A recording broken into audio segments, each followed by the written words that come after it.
noite, irmãos e irmãs da UD Partenon, rogando que a paz do sublime Galileu nos envolva por inteiro, pedimos aos benfeitores espirituais que tenhamos possibilidades de bem compreender as instruções da noite. Recordamos Jesus. Aos 30 anos de idade, o mestre estava em Cafarnaum, na Galileia. Ele iniciaria o seu trabalho de redenção. E ele está então convocando o seu grupo para o sublime trabalho que os aguardava. Ele, ao passar pela coletoria de impostos da época, encontra Levi, filho de Alfeu, e vai convidá-lo dizendo apenas: segue-me. O mestre já havia convidado alguns pescadores à beira da praia no mar da Galileia, com a proposta de fazê-los pescadores de homens, entre eles Pedro. E Levi, vivamente impressionado pelo chamado, pois trazia no íntimo o programa redentor para o qual havia reencarnado e o grupo todo, decidiu segui-lo, pois compreendeu o segue-me.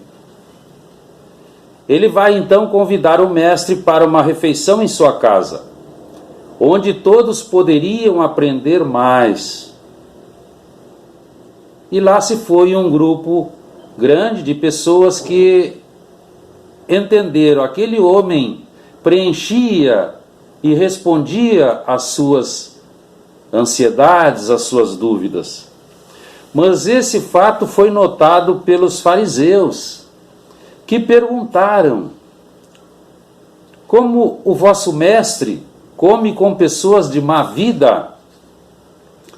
E Jesus, ouvindo, então vai responder: não são os que têm saúde que precisam de médico, mas os doentes.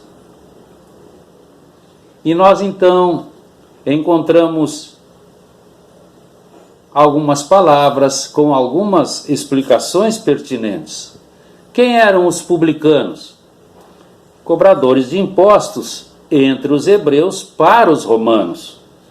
Eram detestados pelo povo.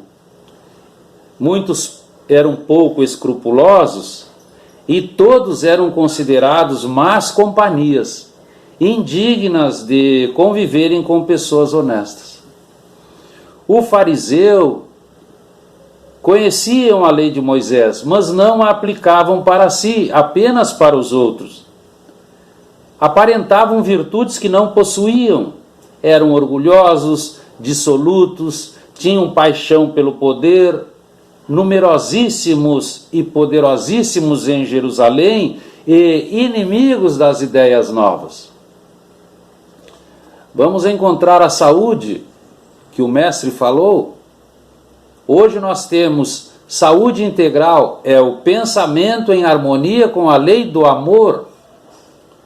E as doenças, ele fala em doentes, são problemas que carregamos conosco, criados por vícios de outras épocas, pelos desregramentos de toda ordem, ou abusos de hoje, que a lei divina nos impõe em favor do nosso reequilíbrio, escolha essa feita antes da reencarnação.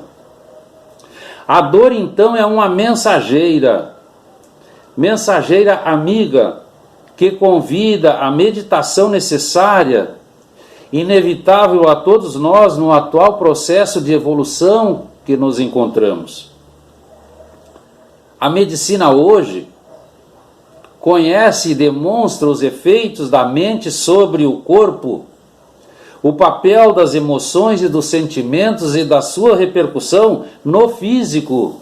Jesus já estava nos alertando sobre isso há mais de 2020 anos.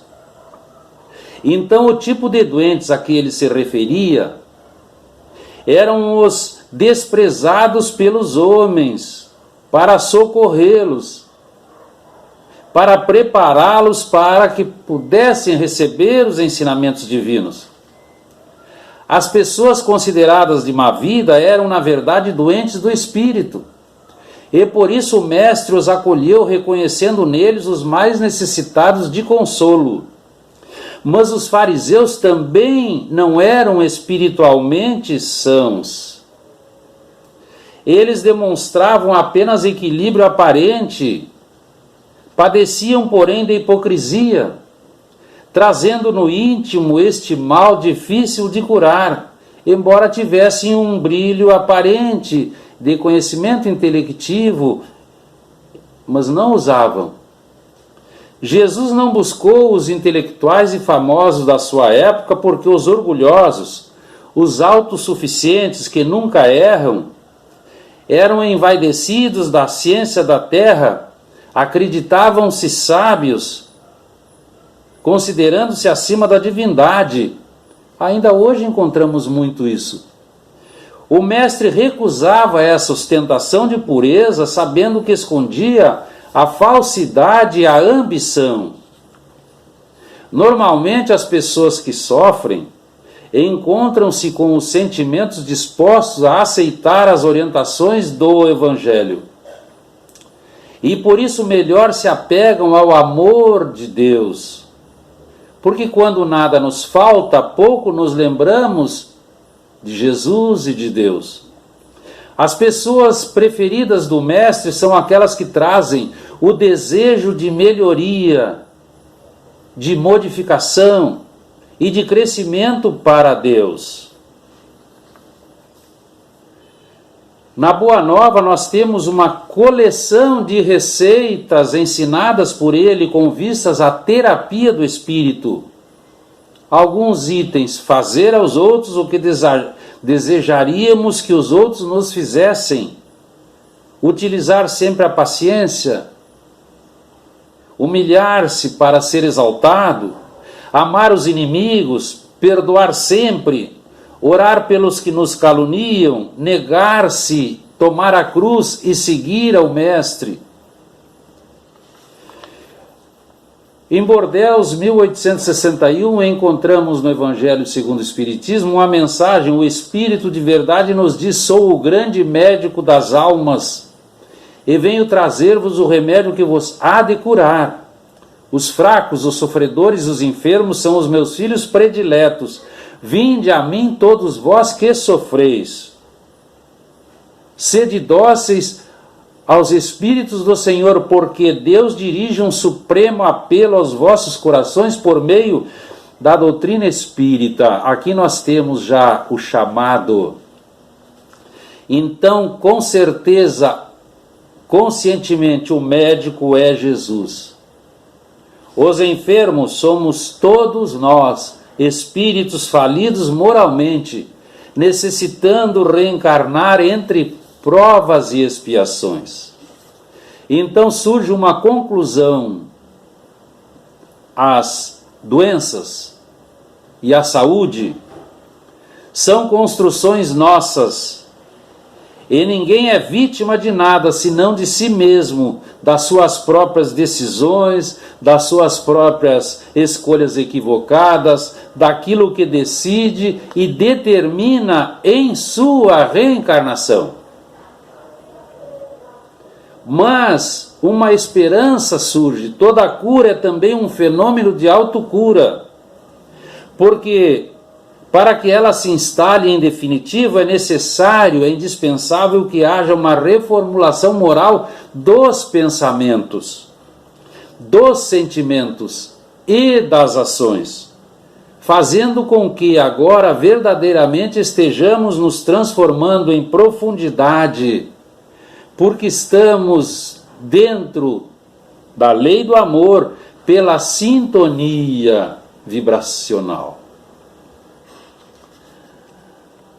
A doutrina espírita nos traz essa possibilidade de entender a nossa vida e tudo o que nos cerca. A condição de intermediário, essa possibilidade de trabalho, que nós entendemos e conhecemos como mediunidade, é possível a todos, para que todos levem a todas as camadas da sociedade a luz do conhecimento espiritual. Um título maravilhoso e intrigante que Allan Kardec coloca no Evangelho segundo o Espiritismo está nos dizendo: não colocar a candeia sob o alqueire. Candeia é um lampião. O alqueire, medida agrária, mas também pode ser um vaso. Não devemos esconder o lampião que produz luz, luminosidade, debaixo ou dentro de um vaso. Antes nós devemos colocar esse lampião, digamos assim, a luz, em lugar elevado para que ilumine todos os que estão dentro da casa e também sirva de referência para os que estão chegando de fora da casa. Porque nesse caso o mestre nos traz a candeia, o lampião, mas é a luz, o conhecimento. E a doutrina dos Espíritos nos traz esse conhecimento ampliado dos ditos do mestre Galileu. Então não há mais como pretextar desconhecimento da lei de Deus. E as ondas mentomagnéticas nos aproximam e atraem. Então, o mestre nos dizia: vigiai e orai. Primeiro vigiai vós os vossos pensamentos. Nós precisamos saber o que nós pensamos. E orai pelos que vos perseguem e caluniam. É o perdoa sempre. Então nós temos uma certeza. Nós nos reconhecemos endividados e nos alegramos muito com a declaração consoladora do Mestre. Não são os que gozam de saúde, os que precisam de médico. Sim, nós somos espíritos enfermos, com longas fichas especificadas nos gabinetes de tratamento, gabinetes esses instalados nas esferas superiores, dos quais instrutores e benfeitores da vida maior nos acompanham e analisam as nossas ações e as nossas reações. Mas o amigo espiritual Emmanuel nos informa com muita tranquilidade e precisão: é preciso considerar que o médico facultativo, mesmo sendo Jesus, ele não pode salvar o doente e nem auxiliá-lo totalmente se esse doente persiste em fugir do remédio da medicação. E a medicação é nos trazida pelo amor. E nós então precisamos compreender que a caridade maior do Mestre é nos elevar para que um dia possamos ser fraternos entre nós. Que fique para a nossa reflexão, irmãos e irmãs da UDE Partenon. Muito obrigado pela oportunidade. Boa noite, fiquemos em paz. Quero mais palestras curtas da UDE Partenon. Curta, compartilhe e comente. Inscreva-se no canal da UDE Partenon do YouTube.